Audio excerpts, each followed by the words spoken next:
আসসালামু আলাইকুম, কেমন আছেন সবাই? আশা করছি আল্লাহর রহমতে সবাই অনেক ভালো আছেন। সবাইকে জানাই ডোমেস্টিক্যালি ব্লগ ঘরোয়াতে স্বাগতম। আর আজকে আমি ডিআইওয়াই একটা ভিডিও নিয়ে চলে আসলাম। দেখতেই পাচ্ছেন মাহিয়া একটা জামা পরে আছে। আজকে আমি ওই জামাটি আপনাদের করে দেখাবো। আর এই জন্য আমি একটা শার্ট নিয়ে নিয়েছি। এটা হচ্ছে মাহির বাবাই শার্টটা ঠিক মতন গায়ে দেয় না, এই জন্য আমি আজকে এই শার্টটা দিয়েই ওই জামাটা করে দেখাবো। আর আমি এখন মাহির গায়ের মেজারমেন্ট অনুযায়ী শার্টটা কেটে নিচ্ছি। আর আমি ফার্স্টে গলার অংশটা কেটে নিব। আপনারা করলে আপনাদের যার জন্য বানাবেন তার শরীরের মেজারমেন্ট অনুযায়ী কেটে নেবেন। আমি এখন মাহির শরীরের মেজারমেন্ট অনুযায়ী আর কি কেটে নিচ্ছি।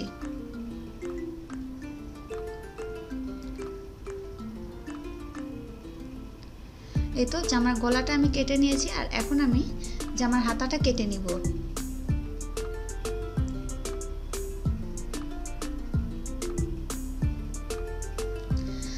আমি এখন এই হাতাটা জামাটা ভাঁজ করে অপর পাশের হাতাটার উপর রেখে সমান করে কেটে নিব সেম ভাবে।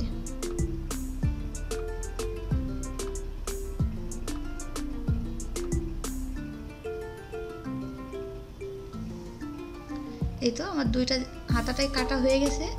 আর এখন আমি আর কি গলাতে আমি ইলাস্টিক লাগাবো আর পেটের অংশে একটু দেখিয়ে দিলাম। আর এখন চলে যাচ্ছি মেশিনে। আর এখন আমরা সাধারণত সেলোয়ারে কোমর যেভাবে সেলাই করি ওইভাবে করে আর কি জামার গলাটা সেলাই করে নিব, যেন ভিতরে ইলাস্টিক ঢুকানো যায় সেই জায়গাটা রেখে। সাধারণত আমরা সেলোয়ারে 2 ইঞ্চি রাখি, এখানে আমি 2 ইঞ্চি রাখি না, এখানে 1 ইঞ্চি মতন রেখেছি। আর এখন এইভাবে আমি পুরাটাই সেলাই করে নিব। আমি জামার বোতামটা কিন্তু খুলে নিয়েছি সেলাই করার সুবিধার্থে।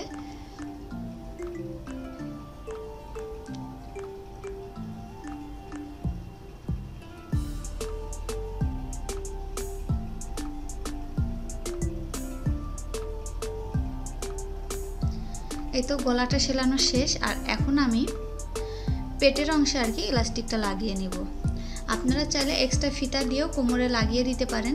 ইলাস্টিকটা দিলে আমার কাছে মনে হবে বেশি আমার কাছে মনে হচ্ছে বেশি ভালো হবে, এই জন্য আমি ইলাস্টিক দিয়ে নিচ্ছি।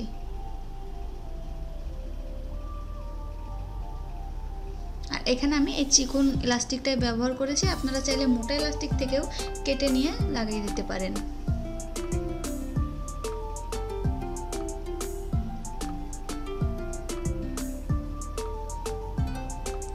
আর ইলাস্টিকটা অবশ্যই টেনে নিয়ে সেলাই করতে হবে।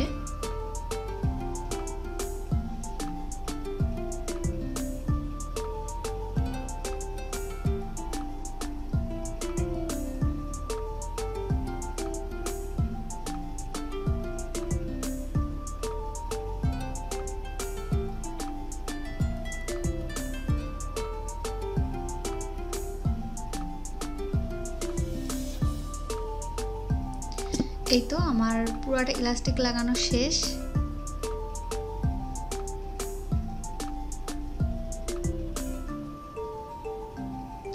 আর এখন আমি গলায় ইলাস্টিকটা লাগিয়ে দিব। যেহেতু গলাটা দেখতেই পেয়েছেন যে আমি অনেক বড় করে কেটেছি, আর ইলাস্টিকটা দিলে গলাটা ঠিক হয়ে যাবে, একদম পারফেক্ট হয়ে যাবে।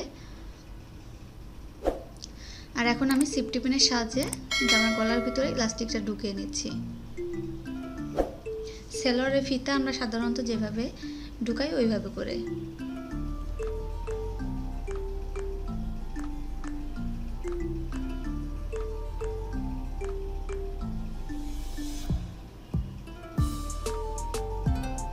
আর এখন আমি ইলাস্টিকটা টেনে ছোট করে আর কি বেঁধে দিব। এটা দেখতে পাচ্ছেন গলাটা কিন্তু একদম ছোট হয়ে গেছে। আর এখন আমি জামার বোতামগুলো লাগিয়ে নিচ্ছি, দেখতে কেমন হয়েছে ওটা দেখানোর জন্য।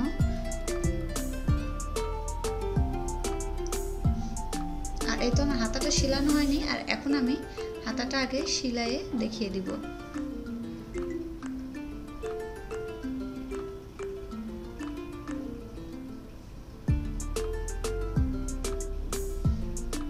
আমি কিন্তু সামান্য একটু ভাঁজ করে দিয়ে তারপরে আমি হাতাটা সেলাই করে নিচ্ছি।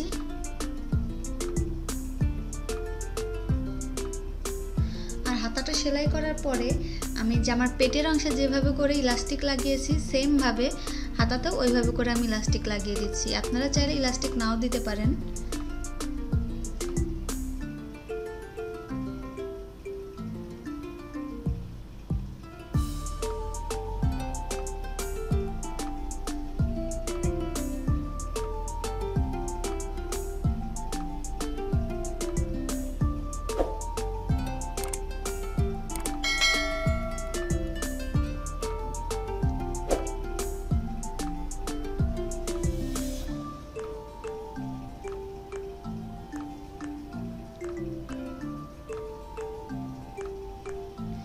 আমি সেমভাবে আর কি দুইটা হাতাতেই মানে ইলাস্টিকটা লাগিয়ে নিয়েছি। এটা দেখতে পাচ্ছেন জামাটা এখন রেডি হয়ে গেছে আর দেখতেও কিন্তু অনেকটা সুন্দর হয়েছে। আমরা কিন্তু আমাদের ঘরে থাকা অনেক কাপড় দিয়ে আমরা সুন্দর করে এরকম বাচ্চাদের জামা করে নিতে পারি, যে কাপড়গুলো আমরা কয়েকদিন ব্যবহার করেছি তারপর আর ব্যবহার করা হয়নি। আর মাইকে পরানোর পরে দেখেন জামাটা অনেক সুন্দর হয়েছে, টপস হিসাবে আর কি অনেক ভালো মানাচ্ছে। আর আমার আজকের এই ভিডিওটা যদি আপনাদের ভালো লাগে তাহলে প্লিজ আমার চ্যানেলটিতে সাবস্ক্রাইব করবেন, লাইক শেয়ার কমেন্ট অ্যান্ড পাশে থাকা ছোট্ট বেল বাটন অন করে দিবেন, তাহলে আমি কোনো নতুন ভিডিও ছাড়ার সঙ্গে সঙ্গে আপনাদের মোবাইলে নোটিফিকেশন চলে যাবে। আর যারা অলরেডি সাবস্ক্রাইব করে দিয়েছেন তাদেরকে অসংখ্য ধন্যবাদ আমার পাশে থাকার জন্য। আর আজকের মতন আমি এখানেই বিদায় নিয়ে নিচ্ছি। আল্লাহ হাফেজ, আসসালামু